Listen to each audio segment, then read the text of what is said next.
This is the Biblical Unitarian Podcast. Hello, everybody, and welcome to the Biblical Unitarian Podcast, the podcast that aims to start conversations about the oneness and unity of God and about the humanity of Jesus. My name is Dustin Smith, and as always, I will be your host. I appreciate you so much for tuning in to this week's episode, which is episode 197, entitled Reacting to the Rebuttals in the Recent Old Testament Debate. If you didn't already know, I have recently participated in an online debate on the topic of whether the Old Testament teaches Unitarianism, the doctrine that God is a single person, the Father alone. Of course, I took the affirmative position. I do think that the God presented within the Old Testament is a single person, one self, namely God the Father alone. And in these recent episodes, we've been breaking down various parts of the debate, listening to what was actually said, and getting a little bit of my insider comments and reactions to the debate. Now, in this week's episode, we are going to listen to the rebuttal section of both me and Kelly Powers. Now, it's important to note that these rebuttals were scheduled to only be 5 minutes long, which is not a lot of time to address everything that was brought up in a 10-minute opening statement. Now, the following episodes will focus on the next sections, namely the cross-examinations, the closing arguments, and the audience Q&A. I'm going to begin this week's episode with some insider thoughts and strategies on formulating my own 5-minute rebuttal. We'll turn to listen to both of the rebuttals, beginning with mine and then listening to the rebuttal of Mr. Powers. Afterwards, I'll come back in and offer some of my thoughts in regard to his rebuttal time and note the sort of questions that I wanted to ask in the cross-examining section. Now, if you want to watch the entire video of the rebuttal section, I'm going to put a link in the notes for this week's episode. So you're welcome to check it out and watch it real time. So in preparation for the rebuttal section, let me share with you my insider secrets and preparation strategies. If you're looking to participate in a debate, you might benefit from some of these. So I was well aware that there was going to be some difficulty in regard to responding to a 10-minute opening statement with only 5 minutes of rebuttal. That was the format that was handed over to me. I wasn't able to change it, and I immediately saw that and I thought that there was going to be some difficulty on my part. However, my debate partner also shared that same difficulty, and we're going to talk about whether he has overcome that difficulty with the way that he responded. I also knew that the common proof text that are just very easy to read off actually require a pretty lengthy explanation. And so I knew that if he wanted to, he could just rapid fire off a bunch of proof text in his 10-minute opening statement, and I would only have 5 minutes to respond to them. And there's obviously some difficulty involved with that. In part of my preparation, I watched all of the videos on Kelly Powers' YouTube channel that dealt with the Trinity in the Old Testament. Some of them I watched twice. So I went over his YouTube and I searched for the word Trinity, and I watched every single video in which he talked about that particular subject because I wanted to see the sort of verses that convinced him that the Trinity was taught in the Old Testament. I also learned that he had a podcast, and I went and listened to all the podcast episodes where Kelly Powers dealt with the Trinity. Kelly Powers also had a recent debate with another biblical Unitarian, so of course I listened to that debate twice. And I was able to gather the sort of evidence that I thought he might use to bring towards me in his opening statement. So, having watched all those videos, listened to all those podcasts, and listened to that debate, I took a lot of notes. in regard to his arguments. I felt that I had a pretty good idea, having done some thorough scouting of my debate partner and the sort of arguments that he might bring to me. So when it comes to my rebuttal phase, it was one of those things that I wanted to plan out ahead of time and prepare some short 30-second long replies to each of the possible proof texts that he might bring up. And I wanted to make sure that I had this prepared before the debate started. If you can actually go and watch the debate, you'll look in the rebuttal section and you'll see that most of what I'm doing is that I'm reading off of my screen. I'm not making a lot of this up off the top of my head. I'm reading things that I had prepared, these 30-second little bullet points in regard to the various proof texts that he brought up. So I was able to study and discern what sort of proof texts he might bring, prepare those ahead of time, and that way I was able to make the most of my 5-minute rebuttal section. I also had quite a few prepared commentary statements ready to quote and cite in response to his proof text. You'll note in my rebuttal section that for a lot of his proof texts, I'm able to cite from a particular commentary what it says about his particular proof text. Now, I also took note of all the major arguments that Kelly made in his opening statement. And I was really making sure that I addressed each and every one of them in my rebuttal period. And this is extremely important for debates because I did not want to be accused of ignoring one of his arguments or having no answer for one of his arguments. And this is a really crucial part of this particular debate, in my opinion, because of the time constraints that are involved between a 10-minute opening statement, but only having 5 minutes to respond to everything that is said in a 10-minute opening statement.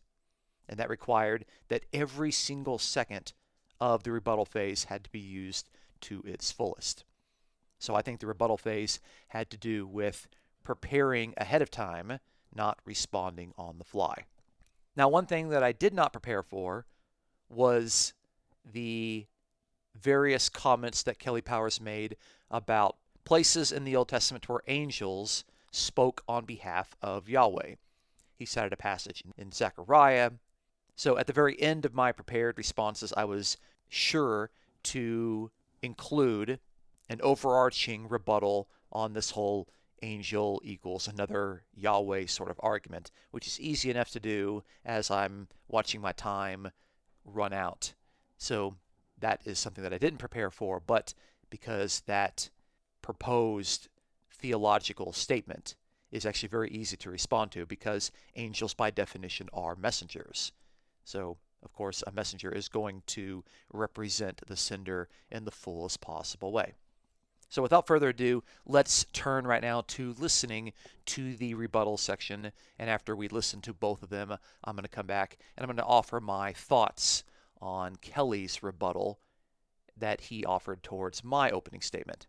So here we go. All right. Mr. Powers, I appreciate that. Boy, we got 5 minutes to respond to 10 minutes worth of stuff. Let me do the best that I can because I think there's a lot of things that need to be said there. Let's talk about this Echad thing. Let's talk about Echad. Well, I just want to make this point that Echad is the cardinal number one. It is not a number that means compound unity. And to say that Echad is not one in number is just factually incorrect, really at the most basic level. And every single Hebrew grammar has a chapter on cardinal numbers. And guess what?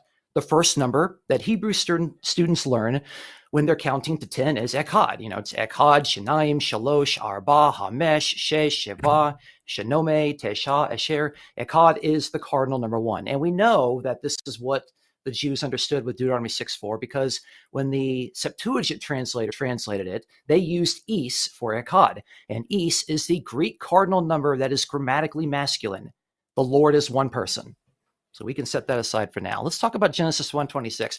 Many modern scholars, in fact, the vast consensus of modern scholars, have abandoned the argument that this plural reference refers to the Trinity. And the Son and Spirit aren't even mentioned there, so he's having to infer it. The Word Biblical Commentary on Genesis comments that, quote, it is now universally admitted that the Trinity was not what the plural meant to the original author. Page 27. And the following verse, Genesis 1:27, says that God created man using a singular verb in his own image, using the singular pronominal suffix, indicating that only one person is the creator. So the plural reference in 126, I think, is actually best explained, not as a reference to angels, but actually to the plural of majesty. Sometimes it's described as the plural of deliberation. And there are over 500 references of the plural of majesty within the Old Testament. So I got all the room in the world for that. Let's talk about Genesis 19:24, okay? That's the Lord rained down fire and brimstone from the Lord in heaven, okay? The New International Commentary of the Old Testament says, quote, the twofold use of the tetragrammaton reinforces the fact that disaster that struck Sodom and its environs was not a freak of nature. Rather, it was sent deliberately by Yahweh himself, singular pronoun. I know it sounds odd because it sounds like there's two Yahwehs in there. I don't think that's what Mr. Powers believes, that there's two Yahwehs. But 1 Kings chapter 8 and verse 1 says, listen to this, Solomon assembled the elders and leaders to King Solomon in Jerusalem. Solomon assembled the elders to King Solomon. We wouldn't conclude that there are two Solomons. The narrator in Genesis is simply emphasizing the location from which the activity is occurring, just as we see in 1 Kings chapter 8 and verse 1, because it's coming directly from heaven. He mentioned Isaiah 48:12 through 16. And, you know, there's a big change in the speaker there. I think all the commentaries are pointing this out now. But it's not actually referring to something in the future. It says in verse 16 that now something is going to happen. Now the Lord God has sent me and his spirit. Now means not in the future, now, using the Hebrew adverb atah. And I think the one who was sent, called perfect of Shalach, is either the prophetic author, or a few verses later, we actually have the speaker who is the servant of Yahweh, who is described as Israel in chapter 49, verses 1 through 3. He also mentioned Amos 4:10 through 11. Okay, Amos 4:10 through 11 is combined with the Jeremiah 50 passage and the Isaiah 13 passage, but let's just kind of lump them all together, because we have this common phrase, so Yahweh did this whenever God overthrew Sodom and Gomorrah. And this particular phrase, as when God overthrew Sodom and Gomorrah, seems to be a stock expression in the prophets, now taken up by Amos. Of course, he pointed out that it was mentioned in Isaiah. It's also mentioned in Jeremiah, word for word. And the Hermeneia commentary of Amos helpfully states that the expression became paradigmatic for the completeness of destruction. Paradigmatic. Now, why would Amos use this phrase if it's just repeated in the prophets? Well, the New International Commentary of the Old Testament argues that it was added for emphasis, not to suggest that God is more than one person. Lastly, in the 21 seconds that I have, angels represent God because that's what angels are. They are messengers. And when God sends out a messenger, that messenger is fully invested with God's authority. And so that messenger can be referenced as the sender himself. Thank you. All right, I'll start going. I've got a lot to cover in a short time to get there. All right, so as I mentioned before, what was significant is there is no verse that states unequivocally that God is one person. I made that clear before. What I was also stating before was, in reference to echad, as I was mentioning, looking at my notes here, the point is that when that is being used throughout, I gave a lot of scriptures on echad. And each of those was referenced in some form of unity. So whether or not he talks about this cardinal rule, I don't mean no disrespect to Dustin, because this is not an attack on him, but that means squat when you look at the context. Because in each of those references, it talks about how the word is used and used as a unity, not in a singularity, but used as a whole. And so we need to look at what the Bible teaches rather than these other sources here and there, okay? We have to be careful of that. Now, in regards to Deuteronomy 6:4, when you're talking about Jewish people, if you just did a Google search, and I'm using this for time because it's a good research, but any of those who are listening, Dr. Dustin Smith, You want to have a Jewish perspective because you said that this would be a Jewish word that they would understand and what they'd be taught. Well, I would encourage anyone to go to Jews for Jesus, a great ministry online, Jews for Jesus, and go read their article on the Jewishness of the Trinity. They have to break down how that is used. They talk about the difference between Akkad and Yahid and talk about that. And again, so that's an important point that I'd like to bring out. So go check that out because I shared good references, my own personal research and notes, but I would encourage if you want to get more in depth, go check that out. Now, what's interesting to me is with some of the stuff that Dustin shared, and this normally comes up when you're talking to Jehovah's Witnesses, talking to oneness people, you're talking to Muslims, whoever else, that the Trinity is like came centuries after the early church, right? You know, the creeds, and mostly normally they blame the Roman Catholic Church, and that's just a bunch of hogwash, okay? When you look at the scriptures, I normally like to say when you're looking at the Old Testament, you cannot look at the Old Testament with the lens by itself. If you are a New Testament believer, you read the Old Testament through the New Testament lens, through Jesus Christ.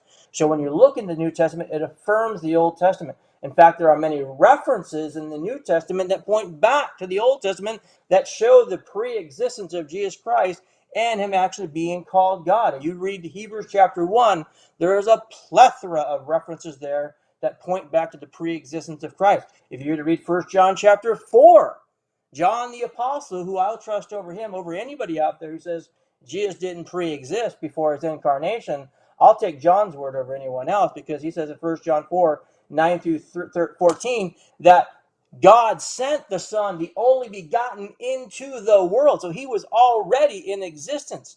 John 1:16 talks about John the Baptist. He existed before me.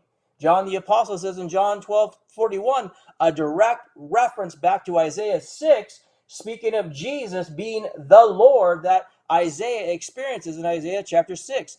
Again, that's a different kind of discussion, but I mean, look, there are a plethora of scriptures in the New Testament that point back to the Old Testament, affirming the pre-existence of Jesus Christ. The angels of the Lord you're talking a second ago, they're just angels that represent God. I'm looking forward to talking to you because I'm going to be pressing some points on Zechariah 1, 2, and 3, where that angel who is called the angel of the Lord is actually called Yahweh, and he has the power to forgive sins. He's actually talking to Yahweh in heaven. There's at least two being referenced. I'm looking forward to discussing more of this Amos chapter 4 thing because whatever things you're trying to use there, again, let's let the text speak for itself.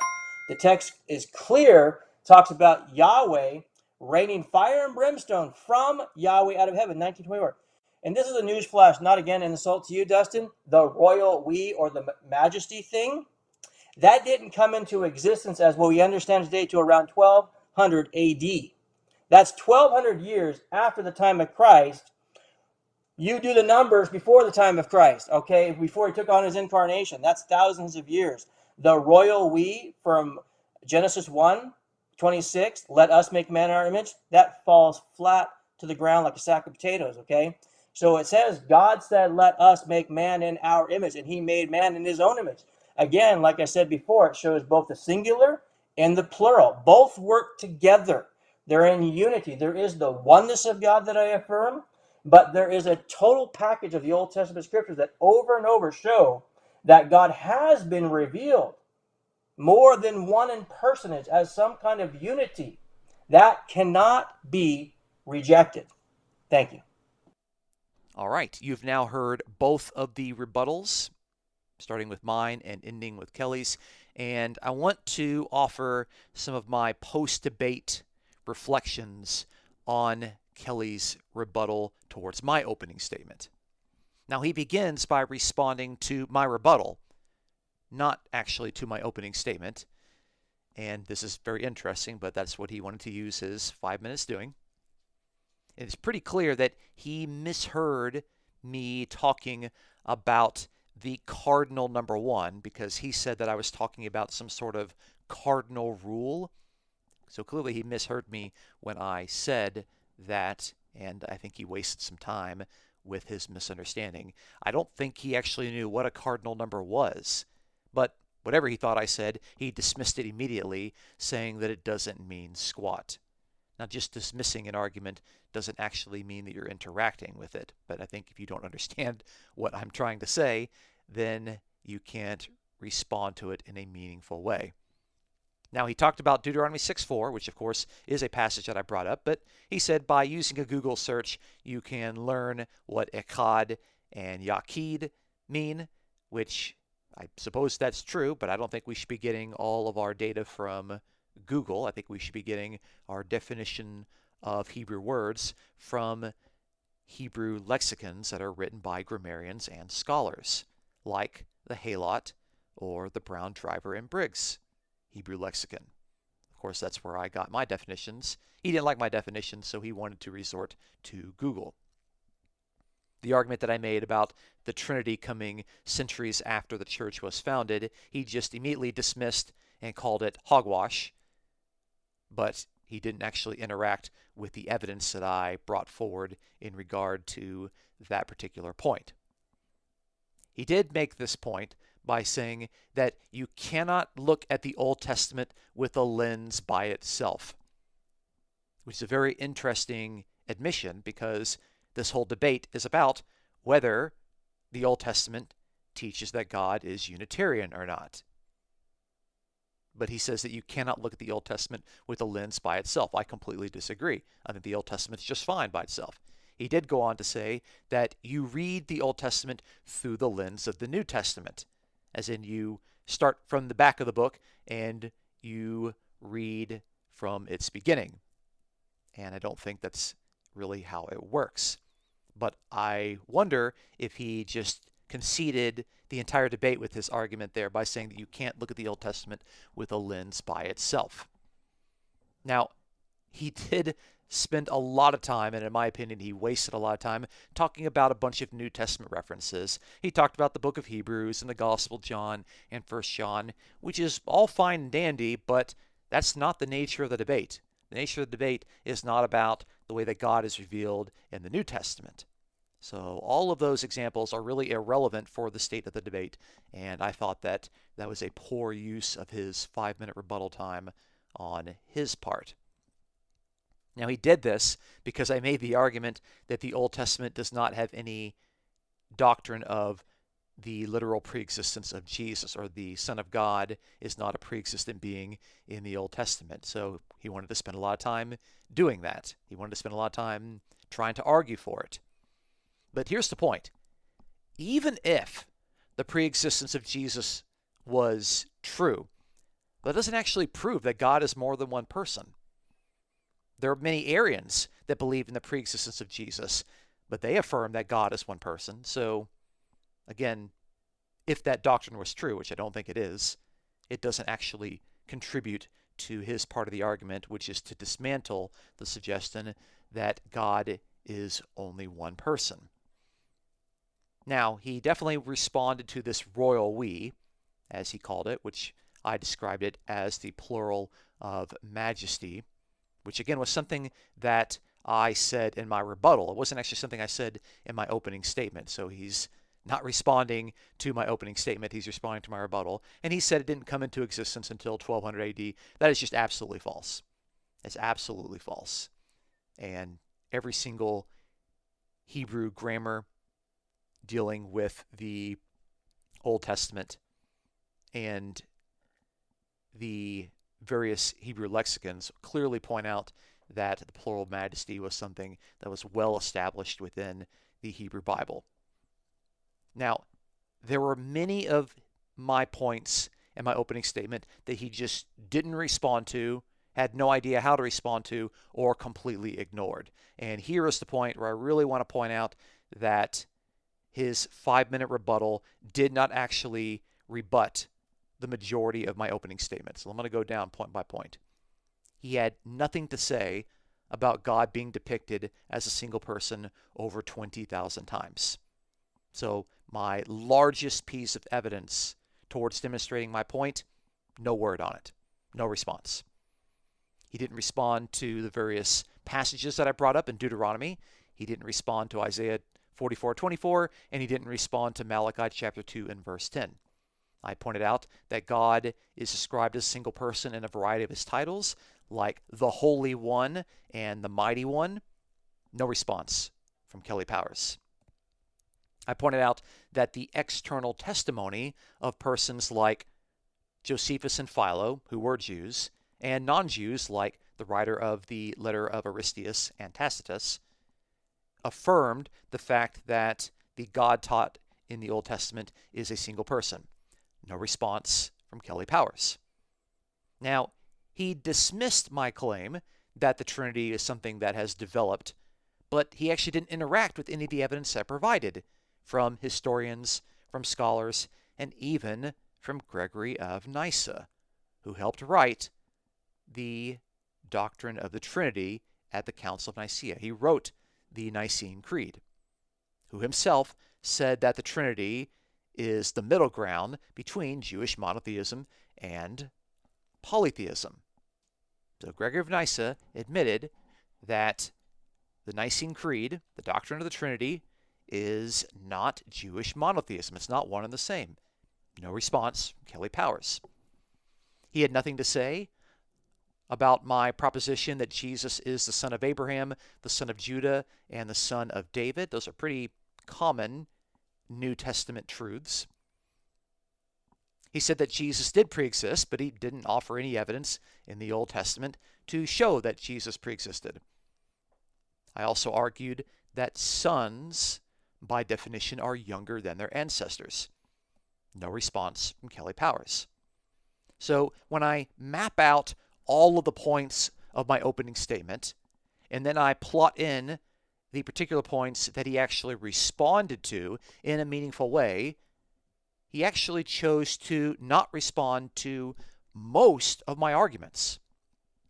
I actually do not think that he offered any real convincing argument that rebutted any of my points in the opening statement.